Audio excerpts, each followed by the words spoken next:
یوں بھی شام پڑ رہی ہے، ہمیں آرام کر لینا چاہیے۔ صبح پہلی کرن کے نکلتے ہی ہم دونوں ایک دوسرے کا مقابلہ کرنے کا آغاز کر دیں گے، کالے شہزادے نے کہا۔ مجھے منظور ہے، امرو نے فوراً حامی بھرتے ہوئے کہا، کیونکہ مسلسل اور خوفناک طلسموں میں سفر کر کے اور انہیں نیست و نابود کرتے ہوئے وہ بری طرح سے تھک گیا تھا۔ اس لیے وہ اب آرام کر کے اپنی تھکان دور کرنا چاہتا تھا، تاکہ تازہ دم ہو کر کالے شہزادے کا مقابلہ کر سکے اور اسے شکست فاش دے سکے۔ اخلاقی طور پر دونوں نے ایک بار پھر ہاتھ ملائے اور پھر وہ ایک دوسرے سے دور ہٹتے چلے گئے۔ امرویار نے کالے شہزادے سے کافی دور آ کر زنبیل سے خیمہ نکال کر زمین پر لگا لیا اور زمین پر چادر بچھا کر دونوں ہاتھ سر کے نیچے رکھ کر لیٹ گیا اور مسلسل کالے شہزادے کے بارے میں سوچ رہا تھا۔ کالا شہزادہ رات کے اندھیرے میں اسے نقصان پہنچانے کی کوشش نہ کرے اور اس کی بے خبری میں ناک خزانے کے حصول کے لیے سرخ پہاڑ کی طرف نہ چل دے، اس لیے امرویار نے زنبیل سے ایک طلسمی پتلا نکال کر خیمے کے باہر اپنی حفاظت پر معمور کر دیا۔ اگر کالا شہزادہ بے خبری میں اس پر وار کرنے کی کوشش کرتا یا اسے سوتا پا کر سرخ پہاڑ کی جانب جانے کی کوشش کرتا تو محافظ پتلا امرو کو جگا کر فوری طور پر اسے ہوشیار کر دیتا۔ او نہیں، آخر میں کالے شہزادے کا مقابلہ کیسے کروں گا؟ سنہری تختی نے مجھے کالے شہزادے کو ہلاک کرنے سے منع کر دیا ہے، ورنہ میں اس کالے شہزادے کو سچ مچ نیلا پیلا لال شہزادہ بنا کر ہلاک کر ڈالتا۔ امرو نے سر جھٹکتے ہوئے پریشانی کے عالم میں کہا۔ وہ چند لمحے سوچتا رہا، پھر اس نے زنبیل سے بولنے والی گڑیا نکال لی۔ بولنے والی گڑیا کے سر پر اس نے انگوٹھا رکھ کر دبایا تو گڑیا کی آنکھیں یک لخت روشن ہو گئیں۔ بولنے والی گڑیا، مجھے بتایا جائے کہ کالے شہزادے کے ساتھ میرا مقابلہ کس نوعیت اور کس انداز کا ہوگا؟ امرو نے بولنے والی گڑیا سے مخاطب ہو کر پوچھا۔ امرو یار کو بتایا جاتا ہے کہ کالے شہزادے کا مقابلہ کرنے کے لیے دونوں کو پہلے مقابلے کی تفصیلات طے کرنا ہوں گی۔ تم آپس میں تیر اندازی، گھڑ دوڑ، نیزہ بازی اور دوسرے مقابلے ترتیب دے سکتی ہو۔ یہ مقابلے اس وقت تک جاری رہیں گے جب تک امرو یار یا کالا شہزادہ شکست تسلیم نہیں کر لیتے۔ اگر ان مقابلوں سے فیصلہ نہ ہو سکے یا مقابلہ برابر رہے تو امرو یار و کالے شہزادے کو شمشیر زنی کا مقابلہ کرنا ہوگا اور دست بدست لڑنا ہوگا۔ ان مقابلے میں شکست کی دو صورتیں ہیں، ایک یہ کہ تم دونوں میں کوئی ایک خود ہی شکست تسلیم کر لے یا پھر دونوں میں سے کوئی ایک دوسرے کو بے ہوش کر دے، بولنے والی گڑیا نے کہا۔ بولنے والی گڑیا، کالا شہزادہ غیر معمولی صلاحیتوں کا مالک ہے، اس کے پاس روپ بدلنے والی بھی طاقت ہے۔ اگر اس نے جن یا دیوں کا روپ بدل لیا اور مجھے بھی ایسا روپ دھارنے کے لیے کہا تو؟ امرویار نے دل میں ابھرنے والے ایک خدشے کو ظاہر کرتے ہوئے کہا۔ امرویار کو بتایا جاتا ہے کہ وہ کالے شہزادے سے شرائط پہلے طے کر لے کہ ایسی کوئی شرط رکھی ہی نہ جائے جسے پورا کرنا امرو یار کے بس میں نہ ہو۔ بولنے والی گڑیا نے جواب دیا تو امرو یار پورا خیال انداز میں سر ہلانے لگا۔ پھر اس نے دوبارہ گڑیا کے سر پر انگوٹھا رکھ کر دبایا تو گڑیا کی روشن آنکھیں بجھ گئیں۔ امرو یار چند لمحے سوچتا رہا، پھر وہ اٹھا کہ واقعی اسے کالے شہزادے سے مقابلے کی شرائط طے کر لینی چاہیے۔ ایسا نہ ہو کہ کالا شہزادہ کوئی ایسا کام کر دکھائے جو امرو یار کے لیے پریشانی کا باعث بن جائے۔ خیمے سے نکل کر وہ باہر آیا۔ باہر محافظ پتلا چوکنا کھڑا تھا۔ امرو یار نے دیکھا کالا شہزادہ اور اس کا ساتھی بونا کچھ فاصلے پر بیٹھے آپس میں کچھ گپیوں میں مصروف تھے۔ امرو یار کو اپنی طرف آتا دیکھ کر وہ خاموش ہو گئے اور چونک کر اس کی جانب دیکھنے لگے۔ آؤ خواجہ امرو یار، کیا اب اس سے مقابلہ کرنے کا ارادہ بن گیا ہے؟ کالے شہزادے نے کھڑے ہو کر اس کی طرف دیکھتے ہوئے مسکرا کر کہا۔ نہیں کالے شہزادے، میں تم سے مقابلے کی شرائط طے کرنے آیا ہوں۔ امرو نے بے حد سنجیدگی سے کہا۔ کیسی شرائط؟ کالے شہزادے نے حیران ہو کر کہا۔ تم میرے ساتھ کس قسم کا مقابلہ کرنا چاہتے ہو؟ امرو نے کچھ سوچ کر اس سے پوچھا۔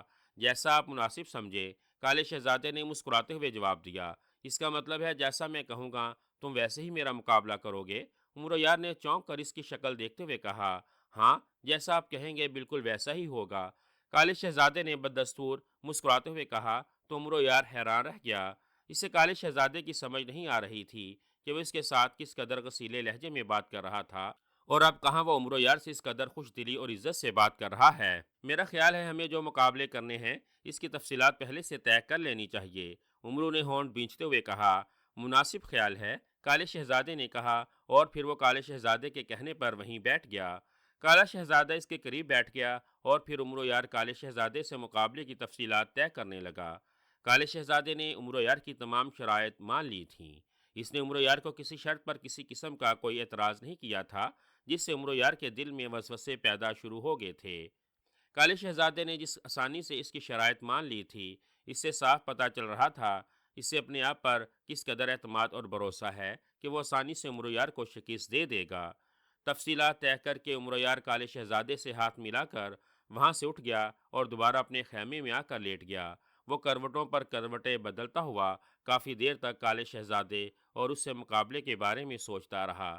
پھر اس کی آنکھیں نیند کے خمار سے بند ہوتی چلی گئیں اور وہ نیند کی پرسکون وادیوں میں کھو گیا۔ اور پھر دوسرے دن ان کے مقابلے کا آغاز ہو گیا۔ وہ دونوں صبح سویرے جلدی جاگ گئے تھے۔ عمرو یار نے اپنا خیمہ اور پتلے کو واپس زنبیل میں ڈال لیا تھا اور پھر کالے شہزادے کے پاس آ گیا۔ کالے شہزادے، کیا صرف تم میرا مقابلہ کرو گے یا تمہارا یہ ساتھی بونا بھی میرا مقابلہ کرے گا؟ عمرو نے زنبیل سے کمان اور ایک تیر نکالتے ہوئے کالے شہزادے سے پوچھا۔ مقابلہ میرا اور تمہارا ہی ہوگا خواجہ عمرو یار، یہ تو محض تماشائی ہے، کالے شہزادے نے مسکرا کر کہا، اور اس کی بات سن کر مٹکو بونا مسکرا دیا۔ تب ٹھیک ہے، رات کے فیصلے کے مطابق ہم دونوں ایک ایک تیر پھینکیں گے، جس کا تیر سب سے زیادہ دور جائے گا وہی جیتے گا۔ اس طرح ہمارے درمیان 7 مقابلے ہوں گے۔ اگر ان 7 مقابلوں میں 4 مقابلے میں جیت گیا تو نا خزانے کے حصول سے تمہیں دستبردار ہونا پڑے گا۔ اس خزانے پر صرف اور صرف میرا حق ہے۔ عمرو نے کالے شہزادے کو سمجھاتے ہوئے کہا۔ بالکل ٹھیک ہے، کالے شہزادے نے عمرو یار کی بات مانتے ہوئے کہا۔ پھر اس نے ہوا میں ہاتھ مارا تو اس کے ہاتھ میں بھی ایک تیر اور کمان آ گئی۔ اسے اس طرح تیر کمان حاصل کرتا دیکھ کر عمرو یار حیران رہ گیا تھا۔ تم سچ مچ پراسرار طاقتوں کے مالک ہو یا کوئی جادوگر ہو؟ عمرو نے حیران ہوتے ہوئے کہا۔ نہیں، میں جادوگر نہیں ہوں۔ کیوں؟ کالے شہزادے نے چونک کر کہا۔ تم نے جس طرح ہوا میں ہاتھ مار کر تیر اور کمان حاصل کیا ہے، ایسا عموماً جادوگر کرتے ہیں۔ عمرو نے کہا تو کالا شہزادہ ہنس پڑا۔ مقابلہ شروع کریں، کالے شہزادے نے سر جھٹک کر کہا اور تیر کمان پر چڑھا لیا۔ ضرور، عمرو نے سر ہلا کر کہا، اور پھر وہ دونوں مشرق کی طرف منہ کر کے کھڑے ہو گئے جہاں سے سورج نکل رہا تھا۔ عمرو یار کے پاس لسماتی تیر اور کمان تھی، اس لیے اسے یقین تھا کہ وہ یہ مقابلہ کالے شہزادے سے جیت جائے گا۔ دونوں نے کمان کے چلے کھینچے اور پھر عمرو نے 1 2 3 کہا اور ساتھ ہی تیر چھوڑ دیا۔ اس کے 3 کہتے ہی کالے شہزادے نے بھی تیر چھوڑ دیا تھا۔ دونوں تیر بجلی کی سی رفتار سے کمانوں سے نکل کر دور ہوتے چلے گئے اور پھر ان کی نگاہوں سے اوجھل ہو گئے۔ بہت خوب، آؤ دیکھیں کہ کس کا تیر سب سے آگے ہے، عمرو نے جلدی سے کہا تو کالے شہزادے نے اس بات میں سر ہلا دیا اور پھر وہ دونوں اس طرف چل پڑے جس طرف انہوں نے تیر پھینکے تھے۔ عمرو یار نے طلسماتی تیر پھینکا تھا، لیکن پھر بھی نہ جانے کیوں اس کا دل بری طرح سے دھڑکنا شروع ہو گیا تھا۔ اصل میں وہ کالے شہزادے کی پراسرار اور غیر معمولی طاقتوں سے پریشان تھا۔ وہ سوچ رہا تھا کہ اگر کالے شہزادے کا تیر اس سے آگے ہوا تو۔ کافی دیر چلتے رہے، پھر ایک جگہ انہیں ایک تیر دکھائی دے گیا جو زمین میں گڑا ہوا تھا۔ دونوں دوڑ کر اس تیر کے پاس پہنچ گئے اور پھر تیر کو دیکھ کر عمرو یار کی آنکھوں میں بے پناہ چمک آ گئی۔ میں جیت گیا، میں جیت گیا کالے شہزادے، تمہارا تیر مل گیا ہے، اس کا مطلب میرا تیر تم سے آگے ہے، عمرو یار نے خوشی سے چیختے ہوئے کہا۔ ہاں، لگتا ہے واقعی تم جیت گئے ہو، کالے شہزادے نے زمین میں گڑا ہوا تیر نکال کر قدرے مایوس لہجے میں کہا، جبکہ مٹکو بونا کالے شہزادے کے مایوس انداز پر مسکرا رہا تھا۔ اور پھر وہ کچھ اور آگے گئے ہوں گے کہ عمرو یار کو اپنا تیر بھی مل گیا۔ عمرو نے دوڑ کر تیر اٹھایا اور پھر اس نے تیر کو چومتے ہوئے پاگلوں کی طرح رقص کرنا شروع کر دیا۔ دیکھا، میں نے کہا تھا نا کہ میں جیت جاؤں گا، دیکھو میرا تیر تمہارے تیر سے کتنا آگے ہے، عمرو نے خوشی سے لرزتے ہوئے کہا۔ تم ٹھیک کہتے ہو خواجہ عمرو یار، واقعی تم یہ مقابلہ جیت چکے ہو، کالے شہزادے نے زیر لب مسکراتے ہوئے کنکھیوں سے مٹکو بونے کی جانب دیکھتے ہوئے کہا۔ او نہیں، تم میرا خواجہ عمرو یار کا مقابلہ کرنے چلے تھے، کیا سمجھ رکھا تھا تم نے عمرو یار کو؟ بہتر ہے کالے شہزادے، اب بھی اپنا فیصلہ بدل لو اور نا خزانے کا خیال دل سے نکال کر واپس لوٹ جاؤ۔ اس مقابلے کی طرح میں تم سے دوسرے مقابلے میں بھی جیت جاؤں گا، پھر خواہ خواہ تمہیں میرے سامنے شرمندگی اٹھانا پڑے گی۔ عمرو نے جلدی جلدی سے کہا۔ اٹھا لوں گا، کالے شہزادے نے جیسے بے خیالی کے عالم میں کہا۔ اٹھا لو گے؟ کیا اٹھا لو گے؟ عمرو یار نے چونک کر اس کی طرف دیکھتے ہوئے کہا۔ شرمندگی، کالے شہزادے نے جواب دیا اور مٹکو بونا بے اختیار کھلکھلا کر ہنس پڑا۔ اسے ہنستا دیکھ کر عمرو یار نے بے اختیار ہونٹ بھینچ لیے۔ او نہیں، ٹھیک ہے، تو تم اب بھی مقابلہ کرنا چاہتے ہو، کرو، ضرور کرو، ہارنے کا اتنا ہی شوق ہے تو میں کون ہوتا ہوں تمہیں روکنے والا، عمرو نے منہ بناتے ہوئے کہا۔ کالے شہزادے کو ہارنے کا شوق نہیں ہے خواجہ عمرو یار، بلکہ تمہیں جتانے کا شوق چڑھا ہوا ہے، مٹکو بونے نے پہلی بار عمرو یار سے مخاطب ہو کر کہا۔ کیا کہا تم نے؟ عمرو یار نے چونکتے ہوئے کہا۔ وہی جو تم نے سنا ہے، مگر تمہاری موٹی عقل سمجھ نہیں پا رہی، مٹکو بونی نے کہا۔ اس کی بات سن کر عمرو یار کے چہرے پر پھر غصہ آ گیا۔ موٹی عقل؟ تم مجھے موٹی عقل والا یعنی پاگل کہہ رہے ہو؟ عمرو نے مٹکو بونے کی جانب وسیلی نظروں سے دیکھتے ہوئے کہا، چھوٹی عقل والا کہتا ہوں؟ اگر تم پسند کرو تو میں یہ تک کہنے کو تیار ہوں کہ تمہارے پاس عقل نام کی کوئی چیز ہی نہیں، مٹکو بونے نے کہا، اور نہ چاہتے ہوئے بھی کالے شہزادے کا کہکا نکل گیا، جبکہ عمرو یار مٹکو بونے کو کھا جانے والی نظروں سے گور رہا تھا۔ کالے شہزادے، اپنے ساتھی بونے کو خاموش کرا لو، مقابلہ تمہارا اور میرے درمیان ہو رہا ہے، اس بونے کا بیچ میں بولنا مجھے اچھا نہیں لگ رہا۔ عمرو نے غصیلے لہجے میں کہا، تمہیں اچھا بھی کیوں لگے گا؟ نا خزانہ جو تمہارے ہاتھ سے نکلا جا رہا ہے، لالچی عمرو یار۔ مٹکو بونا بلا کہاں باز آنے والا تھا؟ یہ بات اس نے نہایت آہستگی سے کہی تھی، مگر پھر بھی عمرو نے سن لی تھی۔ تم بے ضرر بونے، میں تو کالے شہزادے، غصے کی شدت سے عمرو یار کی کف بہہ نکلی تھی۔ معاملہ بگڑتا دیکھ کر کالے شہزادے نے مٹکو بونے کو وہاں سے چلے جانے کا حکم دیا۔ مٹکو بونا منہ بناتا ہوا وہاں سے غائب ہو گیا۔ اچھا کیا جو تم نے اسے یہاں سے بھیج دیا، ورنہ خواہ مخواہ میرے ہاتھوں مارا جاتا، عمرو نے جبڑے بھینچتے ہوئے کہا۔ اسے چھوڑو، اب بتاؤ دوسرا مقابلہ ہم نے کیسے کرنا ہے؟ کالے شہزادے نے سنجیدہ ہوتے ہوئے کہا۔ نیزہ بازی کا، اب ہم نیزے پھینکیں گے، تیر کی طرح جس کا نیزہ دور جائے گا وہ جیت جائے گا، عمرو نے اپنا غصہ کم کرتے ہوئے کہا۔ کالے شہزادے نے کندھے اچکا دیے، اسے بلا کیا اعتراض ہو سکتا تھا؟ عمرو نے اپنی زنبیل سے نیزہ نکالا اور کالے شہزادے نے سلیمانی انگوٹھی کی مدد سے ایک نیزہ حاصل کر لیا، اور پھر وہ دونوں مقابلے کے لیے تیار ہو گئے۔ عمرو یار نے نیزے کی انی سے زمین پر ایک لکیر کھینچی اور پیچھے ہٹتا چلا گیا۔ اس لکیر تک آ کر میری طرح تمہیں بھی نیزہ پھینکنا ہوگا کالے شہزادے، عمرو نے کہا، اور پھر نیزہ ہاتھوں میں تولتا ہوا وہ نہایت تیزی سے دوڑتا ہوا آیا، اور لکیر کے پاس آتے ہی اس نے نیزہ پوری قوت سے سامنے پھینک دیا۔ نیزہ فضا میں بلند ہوا اور اڑتا ہوا دور زمین پر جا گرا۔ اب تمہاری باری ہے، عمرو نے مسکرا کر کالے شہزادے سے مخاطب ہو کر کہا، کیونکہ اس کا نیزہ بہت دور جا گرا تھا، یہ بھی نیزہ مقدس تھا، اس لیے عمرو یار جانتا تھا کہ کالا شہزادہ اپنا پورا زور بھی لگا لے تب بھی وہ اتنی دور نیزہ نہیں پھینک سکتا، اور پھر وہی ہوا۔ کالے شہزادے نے جب عمرو یار کی طرح دوڑتے ہوئے لکیر کے پاس آ کر نیزہ پھینکا تو اس کا نیزہ کچھ بلندی پر گیا اور عمرو یار کے نیزے سے بہت پیچھے زمین پر جا گرا۔ میں جیت گیا، میں یہ مقابلہ بھی جیت گیا، کالا شہزادے کا نیزہ اپنے نیزے سے پیچھے گرتا دیکھ کر عمرو یار نے زوردار نعرہ لگاتے ہوئے کہا۔ کالے شہزادے کے چہرے پر ایک بار پھر مایوسی چھا گئی، جسے دیکھ کر عمرو یار کا رنگ خوشی سے گلنار ہو گیا تھا۔ وہ کالے شہزادے کے لبوں پر چھپی ہوئی مسکراہٹ نہ دیکھ پایا تھا، جس بات کا ثبوت تھا کہ وہ کالا شہزادہ جان بوجھ کر عمرو یار کو ان مقابلوں میں جیتنے کا موقع دے رہا تھا۔ کیوں کالے شہزادے، اب کیا کہتے ہو؟ عمرو نے دوڑ کر اپنا نیزہ واپس لا کر کالے شہزادے سے مخاطب ہو کر خوشی سے بھرپور لہجے میں کہا۔ میں کیا کہوں خواجہ عمرو یار، یہ مقابلہ بھی تم جیت گئے ہو، کالے شہزادے نے کہا۔ میں باقی مقابلے بھی جیت جاؤں گا کالے شہزادے، آؤ آؤ تیسرا مقابلہ کریں، ابھی مجھے تم سے 2 اور مقابلے جیتنے ہیں، اب میں ان مقابلوں کو جیت کر ہی ناز خزانے کو حاصل کرنے جاؤں گا، عمرو نے خوشی سے چیختے ہوئے کہا۔ مسرت سے اس کا رواں رواں ناچ رہا تھا۔ لگتا ہے آج کا دن میرے لیے خراب ہے، تم لگاتار 2 مقابلے جیت چکے ہو خواجہ عمرو یار، کالے شہزادے نے بظاہر انتہائی پریشان کن لہجے میں کہا۔ اس کی بات سن کر عمرو یار کا پچکا ہوا سینہ فخر سے پھول گیا تھا۔ ان کے درمیان تیسرا مقابلہ دوڑ کا تھا، دونوں انتہائی برق رفتاری سے دوڑ رہے تھے، اور کالا شہزادہ جان بوجھ کر یہ مقابلہ بھی ہار گیا تھا۔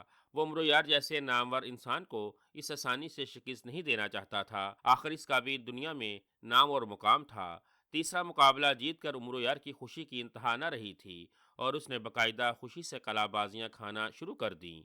اسے اس طرح خوش ہوتا دیکھ کر کالا شہزادہ بھی مسکرائے جا رہا تھا۔ کالے شہزادے، اب بس کرو، تم نے عمرو یار کو 3 مقابلے جتا دیے ہیں، اگر وہ چوتھا مقابلہ بھی جیت گیا تو؟ اچانک کالے شہزادے کو مٹکو بونے کی آواز سنائی دی، جو غیبی حالت میں اس کے قریب ہی موجود تھا۔ نہیں مٹکو بونے، اب عمرو یار کوئی مقابلہ نہیں جیت سکے گا، ہمارا مقصد عمرو یار کو شکست دینے کا نہیں ہے، ہمیں ہر صورت میں اس کی جان بچانی ہے، کیونکہ یہ نہیں جانتا یہ جس خزانے کے حصول کے لیے جا رہا ہے وہ خزانے اس کے لیے موت کا پھندا ثابت ہوگا۔ اس جیسے نیک اور اچھے انسان کو بچانے کا فرض ہمیں سونپا گیا ہے، اسی لیے اب اسے شکست دینا ضروری ہے تاکہ یہ آگے نہ بڑھ سکے، کالے شہزادے نے کہا۔ اسی لمحے عمرو یار اس کے قریب آ گیا تو کالا شہزادہ خاموش ہو گیا۔ 3 مقابلے، میں تم سے 3 مقابلے جیت چکا ہوں کالے شہزادے، اب صرف ایک مقابلہ، مجھے صرف ایک اور مقابلہ جیتنا ہے، اس کے بعد تم ناک خزانے سے دستبردار ہو جاؤ گے۔ اس خزانے کو میں حاصل کروں گا، صرف میں۔ عمرو نے خوشی سے لرزتے ہوئے کہا اور اس نے اپنا نیزہ زنبیل میں ڈال لیا۔ اب ہمارا چوتھا مقابلہ کیسے ہوگا خواجہ عمرو یار؟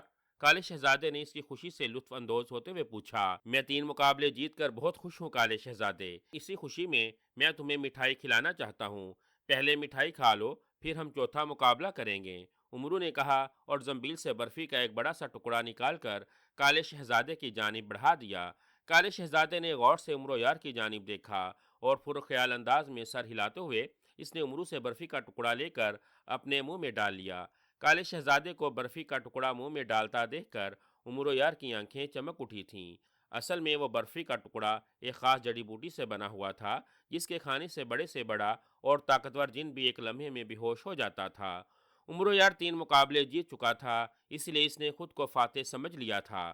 کالے شہزادے کو اس نے شکست دینی تھی یا پھر بے ہوش کرنا تھا، اس لیے اس نے جان بوجھ کر اسے برفی کا ٹکڑا کھانے کے لیے دیا تھا تاکہ وہ اس ٹکڑے کو کھا کر بے ہوش ہو جائے اور عمرو یار ناک خزانے کے حصول کے لیے چل دے۔ کالے شہزادے نے اطمینان سے برفی کا ٹکڑا کھا لیا تھا، مگر نہ ہی وہ بے ہوش ہوا تھا اور نہ ہی اس کے پیر لڑکھڑائے تھے۔ عمرو یار کی آنکھوں میں پیدا ہونے والی چمک معدوم پڑ گئی۔ اب چوتھا مقابلہ شروع کریں عمرو یار، کالے شہزادے نے عمرو یار سے مخاطب ہو کر کہا۔ ہاں ہاں، عمرو نے چونک کر کہا۔ برفی کے ٹکڑے سے کالے شہزادے کو بے ہوش ہوتا نہ دیکھ کر عمرو یار کے ذہن میں چونٹیاں سی رینگنے لگ گئی تھیں۔ ان کے درمیان ہونے والا چوتھا مقابلہ بھی دلچسپ تھا۔ انہیں ایک دوسرے کے سروں سے پٹکا اور پگڑی اتارنی تھی۔ عمرو یار کالے شہزادے کی طرف بڑھا۔ کالے شہزادے، چوتھا مقابلہ کرنے کی کیا ضرورت ہے؟ میں 3 مقابلے جیت چکا ہوں۔ تم اپنی شکست مان کر یہاں سے چلے کیوں نہیں جاتے؟ ارے یہ تمہارا ساتھی بونا یہ کہاں سے آ گیا؟ عمرو نے کالے شہزادے کو اپنی عیاری کے جال میں پھنسانے کی کوشش کرتے ہوئے اچانک کالے شہزادے کے پیچھے دیکھتے ہوئے کہا۔ کالا شہزادہ چونک کر پیچھے مڑا۔ اسی لمحے عمرو یار نے بجلی کی سی تیزی سے کالے شہزادے کے سر پر ہاتھ مار کر اس کا پٹکا گرانا چاہا، مگر کالا شہزادہ نہ صرف تیزی سے نیچے ہو گیا بلکہ اس نے انتہائی تیزی سے مڑتے ہوئے الٹا عمرو یار کے سر پر ہاتھ مار دیا اور عمرو یار کے سر سے پگڑی اچھل کر دور جا گری۔ کالے شہزادے کی تیزی اور پھرتی دیکھ کر عمرو یار اپنی جگہ سن ہو کر رہ گیا تھا اور پھٹی پھٹی آنکھوں سے اپنی دور گری ہوئی پگڑی کی جانب دیکھ رہا تھا۔ خواجہ عمرو یار، افسوس چوتھا مقابلہ تم نہیں جیت سکے۔ تم نے اپنی طرف سے بڑی اچھی چال چلی تھی، مجھے مٹکو بونے کا کہہ کر دھوکہ دینے لگے تھے، مگر افسوس۔ کالے شہزادے نے مسکراتے ہوئے عمرو سے مخاطب ہو کر کہا، مگر عمرو یار نے اس کی بات کا کوئی جواب نہ دیا۔ اس کے دل و دماغ میں ہلچل سی مچ گئی تھی۔ وہ چپکے سے آگے بڑھا اور اپنی گری ہوئی پگڑی اٹھا کر اپنے انڈے کے چھلکے کی طرح چمکتے ہوئے سر پر رکھ لی۔ یہ مقابلہ تم نے حیرت انگیز طور پر جیت لیا ہے کالے شہزادے۔ برحال ایک مقابلے سے کیا ہوتا ہے؟ تمہیں مجھ سے ابھی 3 مقابلے جیتنے ہیں، جبکہ مجھے صرف ایک۔ عمرو نے خود کو حوصلہ دیتے ہوئے کالے شہزادے سے کہا۔ ایک نہیں، میں تم سے 2 مقابلے جیت چکا ہوں خواجہ عمرو یار، کالے شہزادے نے مسکراتے ہوئے کہا۔ 2 مقابلے؟ کیا مطلب؟ کیسے؟ کب؟ عمرو نے بری طرح سے چونکتے ہوئے کہا۔ تم نے برفی کا ٹکڑا کھلا کر مجھے بے ہوش کرنے کی کوشش کی تھی، مگر میں بے ہوش نہیں ہوا تھا، اس لحاظ سے میں وہ مقابلہ بھی جیت چکا ہوں۔ اس کی جوابی کارروائی میں بعد میں کروں گا، اب ہمیں چھٹا مقابلہ کر لینا چاہیے، کالے شہزادے نے کہا اور عمرو یار جز بز سا ہو کر رہ گیا۔ کالا شہزادہ برفی کے ٹکڑے کے متعلق جان گیا تھا۔ یہ عمرو کے لیے واقعی پریشانی کی بات تھی، حالانکہ ان کا 5واں مقابلہ گڑ دوڑ کا تھا، لیکن بہرحال جو حقیقت تھی اسے عمرو یار کیسے جھٹلا سکتا تھا؟ وہ سر جھٹک کر رہ گیا اور پھر انہوں نے چھٹا مقابلہ شروع کر دیا۔ یہ تلوار بازی کا مقابلہ تھا۔ تلوار چلانے میں عمرو یار بھی کمال مہارت رکھتا تھا اور کالے شہزادے کو بھی تلوار چلانے میں بے پناہ مہارت کا درجہ حاصل تھا۔ یہ مہارت ظاہر ہے اس کے پاس موجود سلیمانی انگوٹھی کی بدولت تھی۔ دونوں نہایت ماہرانہ انداز میں ایک دوسرے پر تلواریں چلا رہے تھے۔ عمرو نے اپنے بچاؤ اور یقینی جیت کے لیے تلوار حیدری پکڑ رکھی تھی۔ عمرو یار کو سنہری تختی نے ہدایت دی تھی کہ وہ کالے شہزادے کو ہلاک نہیں کر سکتا۔ تلوار بازی کے مقابلے میں اسے کالے شہزادے کو اس کے جسم کے کسی حصے پر 3 زخم لگانے تھے۔ یہی ہدایت سمندر بابا نے کالے شہزادے کو دے رکھی تھی۔ اس سے بھی عمرو یار کے جسم پر 3 زخم لگانے تھے، جس سے عمرو یار بے ہوش ہو جاتا اور کالا شہزادہ ناک خزانے تک پہنچ جاتا۔ عمرو یار بڑے ماہرانہ انداز میں تلوار چلا رہا تھا اور کالا شہزادہ بھی پینتھرے بدل بدل کر نہ صرف عمرو یار کی تلوار سے اپنا دفاع کر رہا تھا بلکہ اس پر جوابی حملے بھی کر رہا تھا، مگر دونوں میں سے کوئی ایک دوسرے کو معمولی سا بھی زخم نہ لگا پایا تھا۔ مسلسل اور کافی دیر تک لڑنے کی وجہ سے وہ دونوں تھک گئے تھے، مگر کوئی ایک دوسرے کو نقصان نہیں پہنچا پایا تھا۔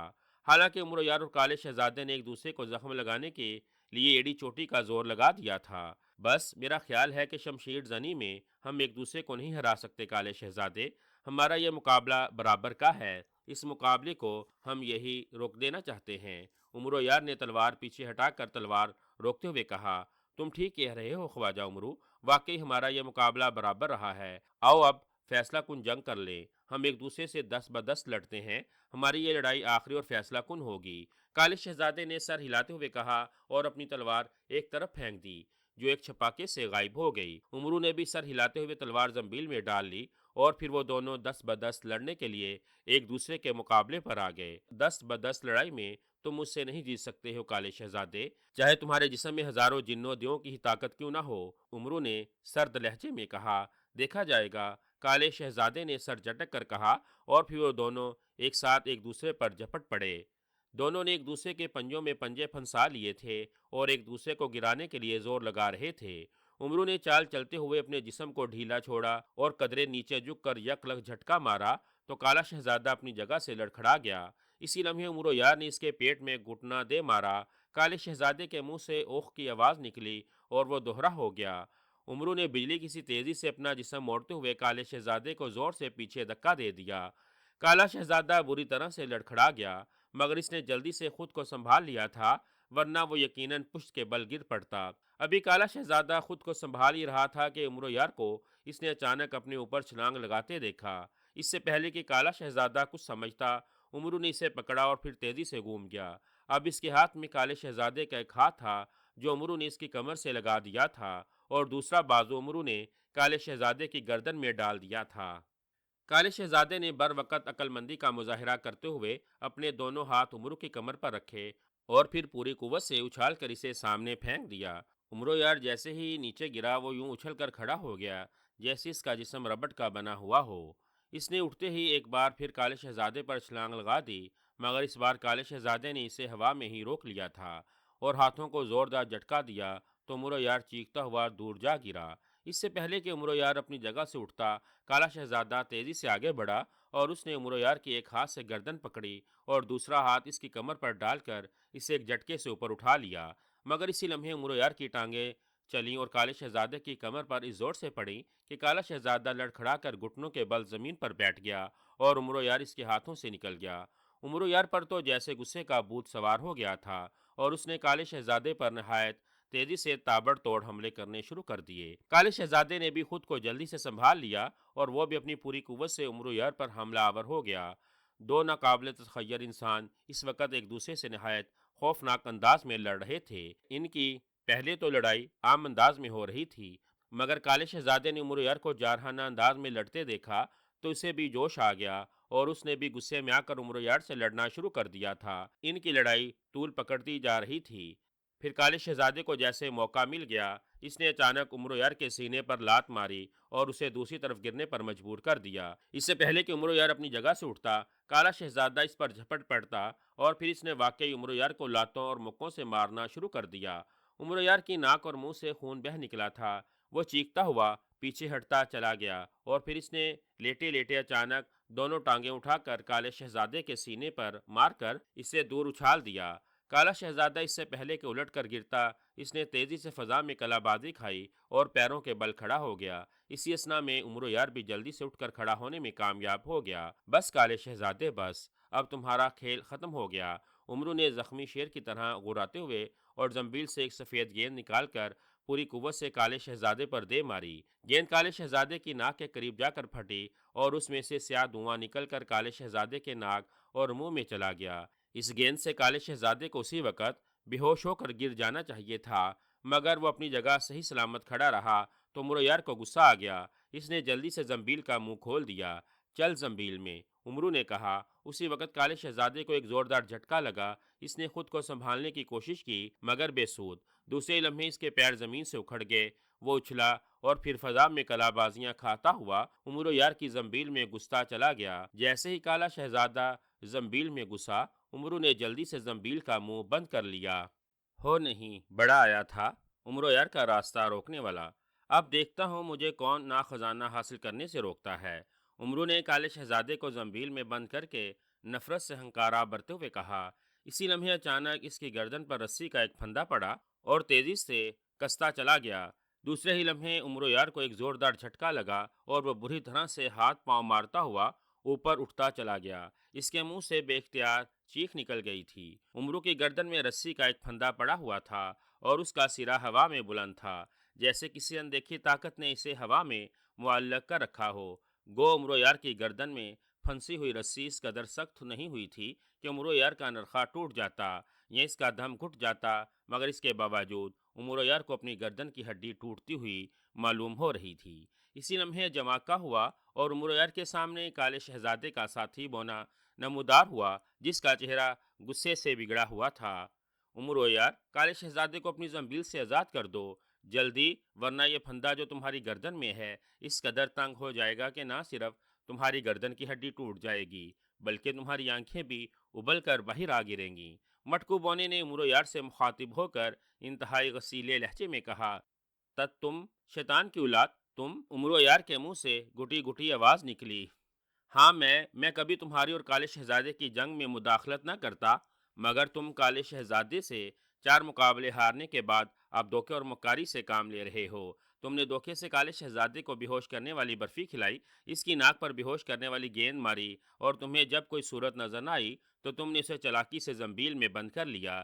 یہ دھوکہ ہے، سراسر دھوکہ۔ اب تمہارے لیے بہتر یہی ہے کہ کالے شہزادے کو آزاد کر دو، ورنہ، مٹکو بونے نے غصیلے لہجے میں کہا اور اپنے ہاتھ کی ایک انگلی عمرو یار کی جانب کر کے جھٹکی تو عمرو کی گردن میں پھندا کچھ سخت ہو گیا۔ رکو، رک جاؤ! عمرو نے دونوں ہاتھوں سے گردن میں پھنسے ہوئے پھندے کو پکڑتے ہوئے بمشکل کہا۔ تکلیف کی شدت سے اس کا چہرہ سرخ ہو گیا تھا اور آنکھیں واقعی باہر کو ابلی ہوئی تھیں۔ نہیں، پہلے کالے شہزادے کو آزاد کرو!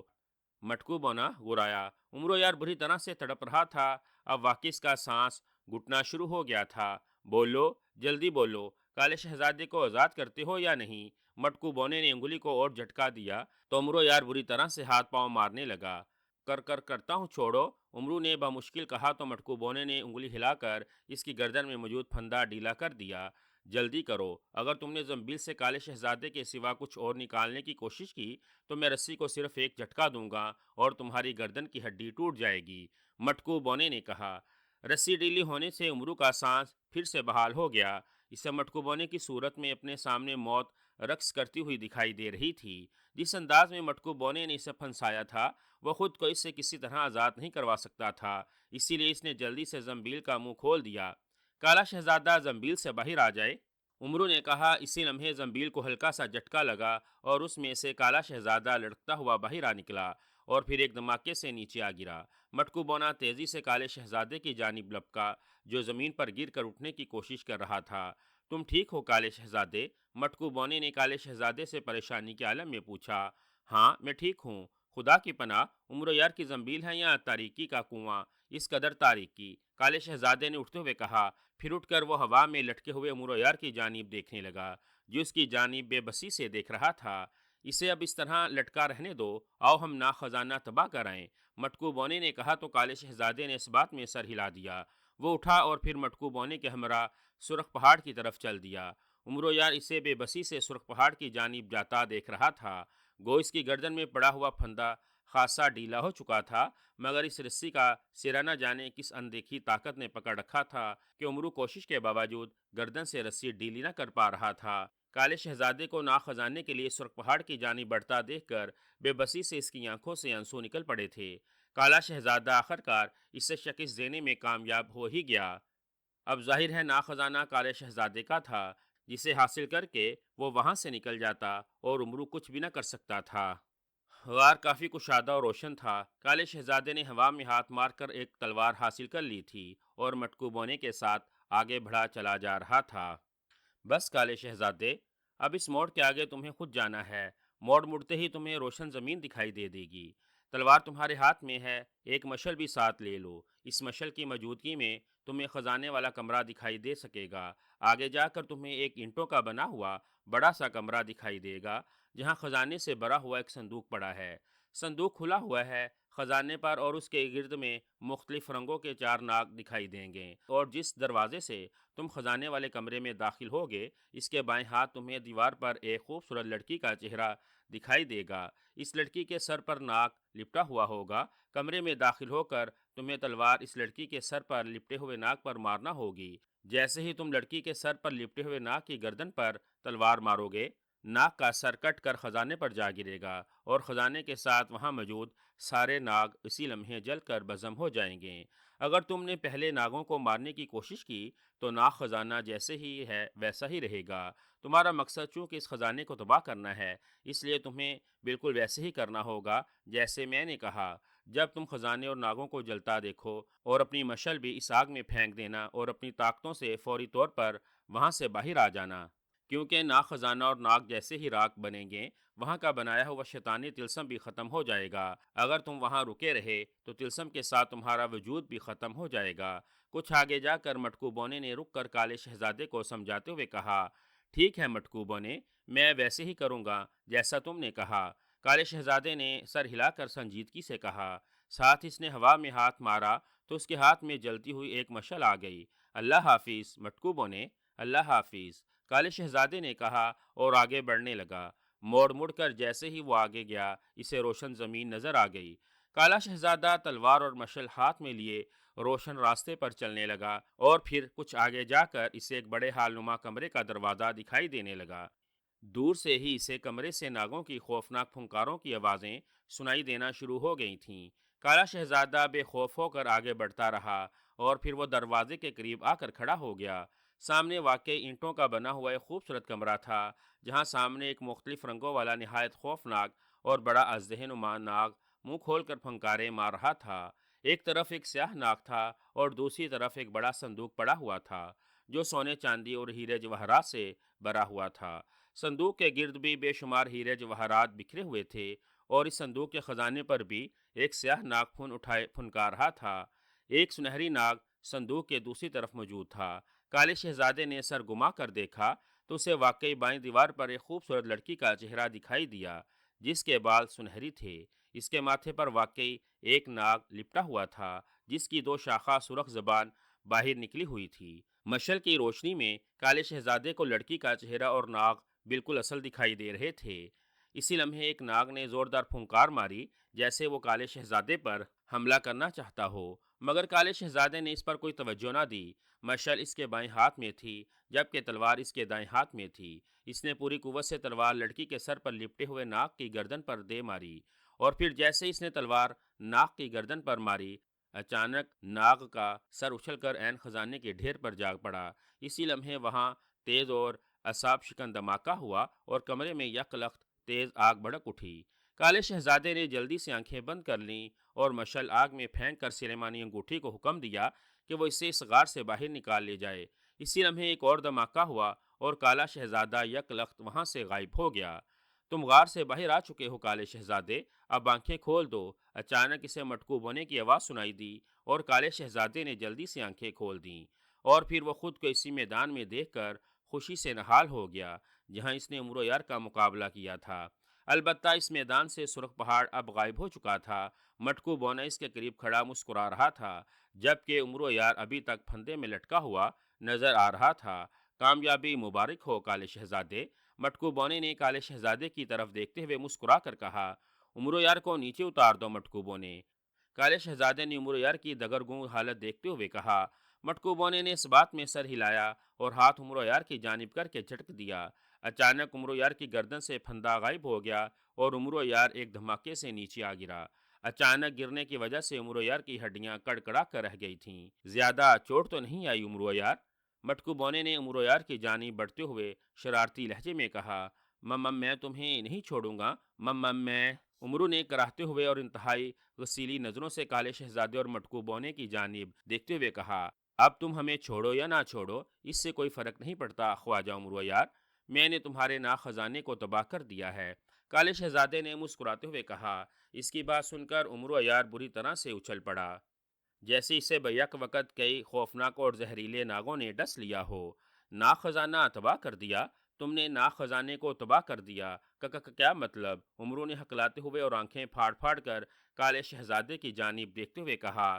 میرا خیال ہے اب ہمیں چچا عمرو کو ساری بات تفصیل سے بتا دینی چاہیے، کیونکہ مہم ختم ہو چکی ہے۔ چچا عمرو کو اب اندھیرے میں رکھنا مناسب نہیں ہوگا، مٹکو بونے نے کہا تو کالے شہزادے نے اس بات میں سر ہلا دیا۔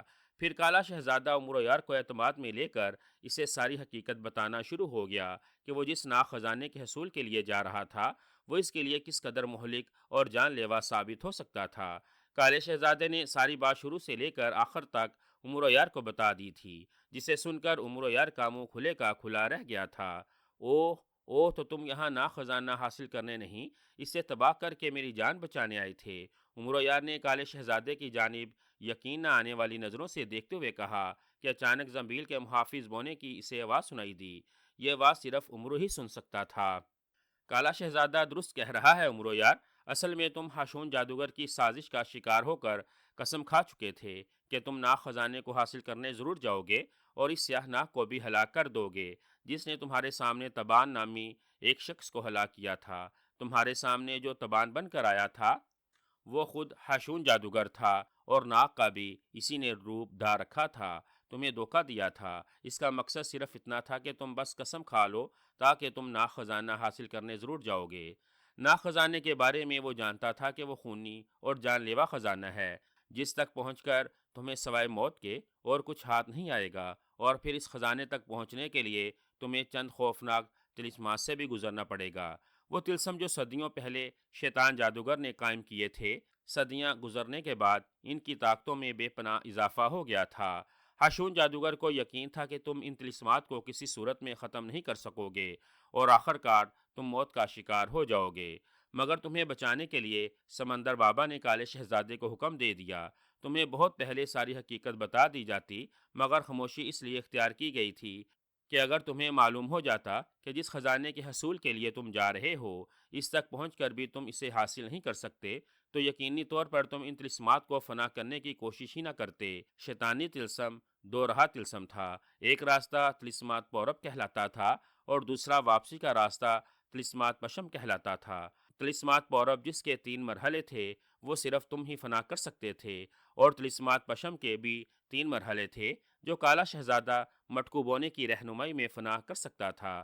اگر تم طلسمات پورب فنا نہ کرتے تو تمہاری قسم بھی ادھوری رہ جاتی اور یہ طلسم بھی ہمیشہ قائم رہتے، جو آہستہ آہستہ اپنی طاقتیں بڑھا کر ساری دنیا کو اپنی لپیٹ میں لے سکتے تھے۔ عمرو یار، تم سے اصل حقیقت چھپانے کے لیے بولنے والی گڑیا اور سنہری تختی کو بھی منع کیا گیا تھا۔ دوسرے، تم سے غلطیاں بھی سرزد ہو گئی تھیں۔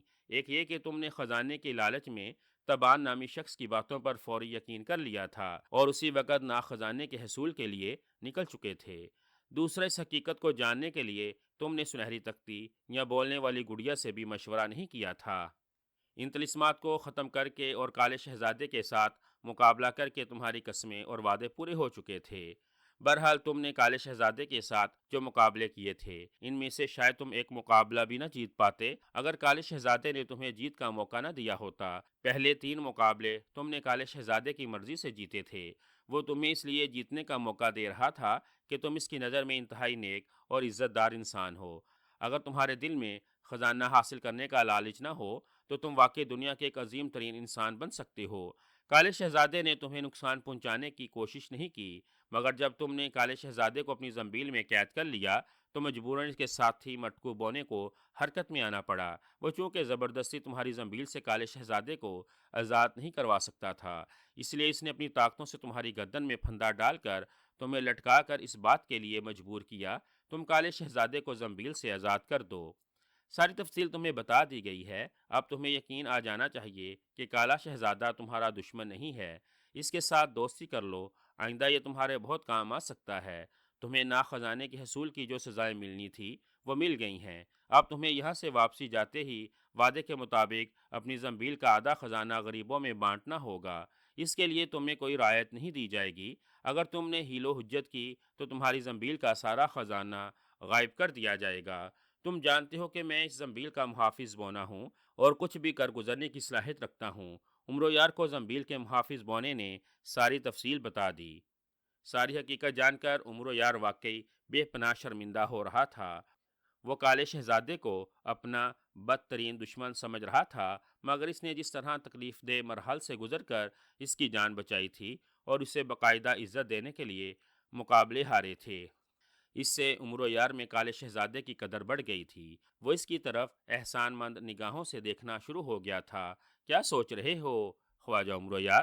کیا تمہیں اب بھی یقین نہیں آیا؟ عمر و یار کو اتنی دیر خاموش دیکھ کر کالے شہزادے نے پوچھا۔ نہیں کالے شہزادے، مجھے تمہاری ساری باتوں پر یقین آ گیا ہے، بلکہ مجھے ان باتوں کا بھی پتہ چل گیا جو تم نے مجھے نہیں بتائیں۔ عمرو نے کہا، کون سی باتیں؟ کالے شہزادے نے چونک کر پوچھا۔ میری عزت رکھنے کے لیے جو تم نے 3 مقابلے ہارے تھے، مجھے معلوم ہو چکا ہے کہ تمہاری پراسرار اور غیر معمولی صلاحیتیں میری کراماتی چیزوں سے بڑھ کر ہیں۔ تم ان کا چونکہ بالکل صحیح استعمال کر رہے تھے، اس لیے تمہیں کامیابیاں مل رہی تھیں۔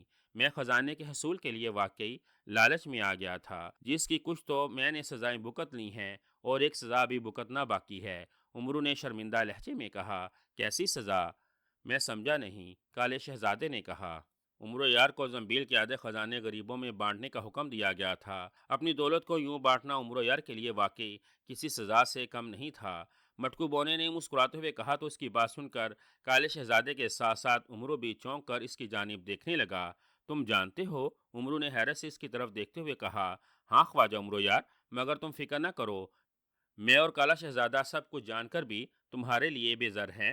ہمارا اور تمہارا مقصد چونکہ ظلم کے خلاف کام کرنا ہے، اس لیے تمہارا ہر راز ہمارے سینوں میں دفن رہے گا۔ مٹکو بونے نے کہا تو کالے شہزادے نے بھی اس کی تائید میں سر ہلا دیا، اور پھر عمر یار اور کالا شہزادہ گہرے دوست بن گئے۔